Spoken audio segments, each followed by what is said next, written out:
నమస్కారం. ATV news తెలుగుకి స్వాగతం.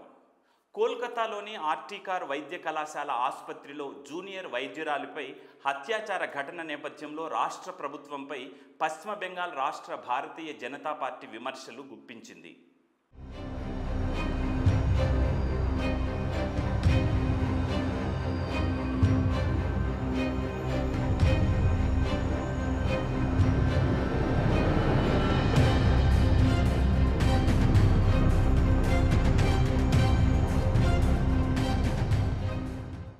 అత్యాచార ఘటనకు వ్యతిరేకంగా దేశవ్యాప్తంగా నిరసనలు వెల్లువెత్తుతున్న నేపథ్యంలో కళాశాల ఆసుపత్రికి చెందిన 42 మంది డాక్టర్లను బెంగాల్ ప్రభుత్వం అనూహ్యంగా బదిలీ చేసింది. ఈ సందర్భంగా బెంగాల్ రాష్ట్ర భాజపా నేత అమిత్ మాలవీయ, మమతా బెనర్జీ ప్రభుత్వ చర్యలను తీవ్రంగా ఖండించారు. ఆగస్టు 16న పశ్చిమ బెంగాల్ ప్రభుత్వ ఆరోగ్య మంత్రిత్వ శాఖ 8 పేజీల సుదీర్ఘ బదిలీ ఉత్తర్వుల జాబితాను జారీ చేసింది. ఇప్పటికే అస్తవ్యస్తంగా ఉన్న పరిస్థితిని ఇది మరింత తీవ్రం చేస్తోందని అమిత్ మాలవీయ అన్నారు.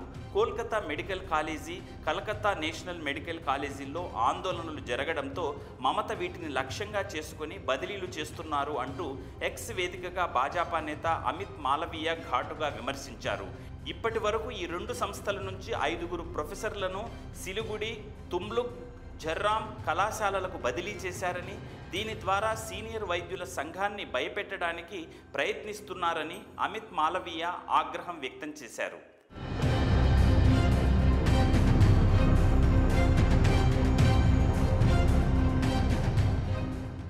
పశ్చిమ బెంగాల్ పోలీసులు మరొక కథనం తెరపైకి తెచ్చారు. ఏంటి ఈ కథనమని ఆలోచిస్తే వారి మాటలు ప్రజలను విస్తుపోయేలా చేశాయి. కోల్కతాలోని ఆర్టీకార్ వైద్య కళాశాల ఆసుపత్రిలో జూనియర్ వైద్యురాలిపై అత్యాచార ఘటనలో ఎన్నో సంచలన విషయాలు వెలుగులోకి వచ్చాయి. అవన్నీ ప్రజలను ఎంతో ఆందోళనకు, వారి ఆగ్రహానికి గురయ్యేలా చేశాయి. అయితే ఆ విస్తుగొలిపే విషయాలు నిజం కాదని కోల్కతా పోలీసులు తోసిపుచ్చారు.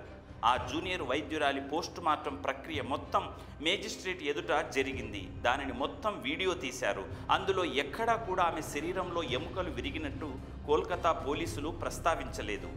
ఒక దశలో ఆమెపై సామూహిక అత్యాచారం జరిగిందన్న వార్తలు వచ్చాయి. ఆమె శరీరంలో 150 మిల్లీగ్రాముల వీర్యం ఉన్నట్లు పోస్టుమార్టంలో గుర్తించారని వాటి సారాంశం.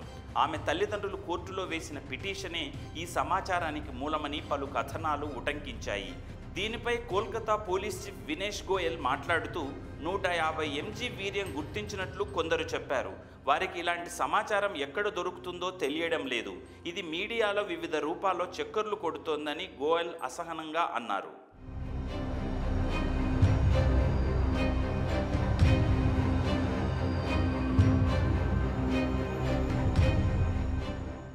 ఒక జూనియర్ వైద్యురాలి మృతి ఘటనను అసహజ మరణంగా నమోదు చేయడం పలు అనుమానాలకు తావిస్తోందని కోల్కతా హైకోర్టు వ్యాఖ్యానించింది. అలాగే ఆసుపత్రి యంత్రాంగం కేసు నమోదు చేయకపోవడాన్ని హైకోర్టు ప్రశ్నించింది.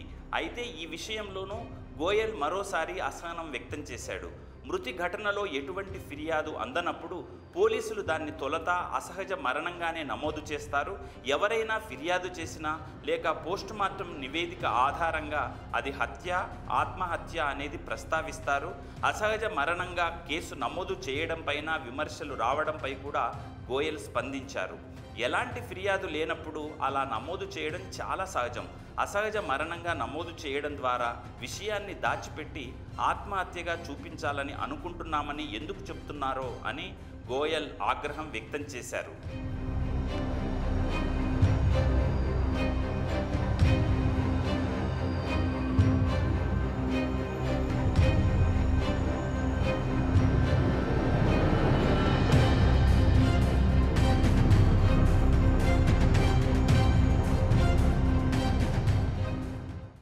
సోషల్ మీడియాలో చక్కర్లు కొడుతున్న కొన్ని పోస్టులు సహచర వైద్యుల్ని అనుమానితులుగా పేర్కొన్నాయి. ఆమె తల్లిదండ్రులు కొన్ని పేర్లతో కూడిన జాబితాను సిబిఐకు ఇచ్చినట్లు పేర్కొన్నాయి. అయితే ఒక్క వాలంటీర్ పేరు మినహా ఇప్పటి వరకు ఏ ఏజెన్సీ కూడా ఇతర అనుమానితుల పేర్లను రికార్డుల్లో నమోదు చేయలేదు. అలాగే ఈ కేసులో పెద్ద వ్యక్తుల ప్రమేయం ఉందంటూ వచ్చిన వార్తలను తోసిపుచ్చారు. ఇక ఆ జూనియర్ డాక్టర్ పేరుతో ఉన్న ఒక ప్రిస్క్రిప్షన్ కాపీ వైరల్ అయ్యింది. ఇలా ఒక ప్రిస్క్రిప్షన్ కాపీ లీక్ అవ్వటం అత్యాచార కేసుల్లో బాధితురాలికి సంబంధించి ఎలాంటి వివరాలు బయటకు వెల్లడించకూడదన్న సుప్రీంకోర్టు ఆదేశాలను ఉల్లంఘించడమే అవుతుందని పలువురు ప్రశ్నిస్తున్నారు.